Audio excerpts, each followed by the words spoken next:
Venezuela में America की सेना दाखिल हुई। वेनेजुएला की आर्मी कुछ नहीं कर सकी। एक भी अमेरिकी सैनिक की मौत नहीं हुई और एक स्पेशल ऑपरेशन ग्रुप वहां से राष्ट्रपति को उठा कर लिया है।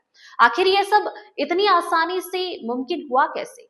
अब इसे लेकर बड़ा खुलासा हुआ है। इसके बाद में खुद वेनेजुएला के एक सैनिक ने विस्तार से बताया, जिससे जाहिर हो रहा है कि अमेरिका के कमांड कितने हाईटेक है और अमेरिका इस तरह के ऑपरेशन के लिए कितने आधुनिक हथियार इस्तेमाल करता है। नमस्कार, मैं भावना। 3 जनवरी को वेनेजुएला में क्या हुआ? कैसे राष्ट्रपति मादुरो की सुरक्षा में तैनात सैनिक लाचार हो गए? अमेरिका ने कैसे एक सीक्रेट हथियार से वेनेजुएला की पूरी सिक्योरिटी सिस्टम को नष्ट कर दिया? ये कहानी अब वेनेजुएला के एक सैनिक ने बताई, जिसके मुताबिक वेनेजुएला में मुश्किल से अमेरिका के 20 कमांडो दाखिल हुए। अमेरिका ने तकनीक का इस्तेमाल करके सभी रडार को हैक कर दिया। अमेरिका ने ऐसे सीक्रेट वेपन का इस्तेमाल किया कि सैकड़ों सैनिक खून की उल्टियां करने लगे। निकोलस मादुरो के वफादार वेनेजुएला के एक सिक्योरिटी गार्ड ने 3 जनवरी के ऑपरेशन की आंखों देखी बताई। सिक्योरिटी गार्ड के मुताबिक वेनेजुएला को किसी खतरे का एहसास नहीं था, लेकिन मुस्तैद थे। रडार से हर तरफ नजर रखी गई थी। लेकिन तभी अचानक सभी रडार बंद हो गए। वेनेजुएला के सैनिकों को कई ड्रोन नजर आए।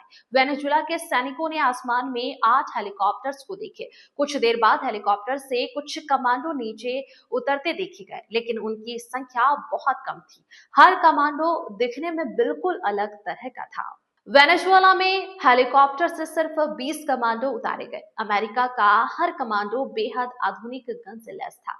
1 मिनट में ही कमांडो करीब 300 गोलियां बरसा रहे थे। वेनेजुएला के गार्ड के मुताबिक एक तरफ वेनेजुएला के सैकड़ों गार्ड थे, तो दूसरी तरफ मुश्किल से 20 अमेरिकी कमांडो।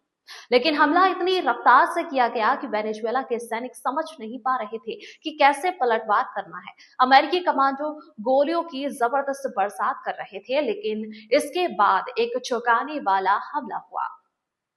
अमेरिकी कमांडो ने अजीब सा धमाका किया। तेज आवाज के साथ शॉक वेव जैसा महसूस हुआ। वेनेजुएला के सैनिकों के सिर में तेज दर्द होने लगा। दर्द के बाद सैनिकों की नाक से खून बहने लगा। कुछ सैनिकों के मुंह से खून निकलने लगा। धमाका होते ही वेनेजुएला के सैनिक जमीन पर गिर पड़े और किसी तरह का पलटवार करने में असमर्थ हो गए।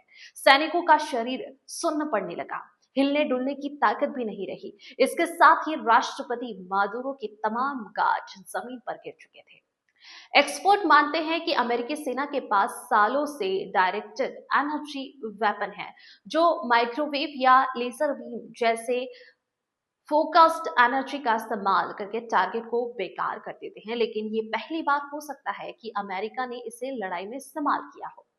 ऐसे हथियारों के इस्तेमाल से खून बहना, हिलने डुलने या काम करने में असमर्थता, दर्द और जलन जैसे लक्षण सामने आते हैं। हो सकता है कि वेनेजुएला में ऐसे ही किसी हथियार से हमला किया गया।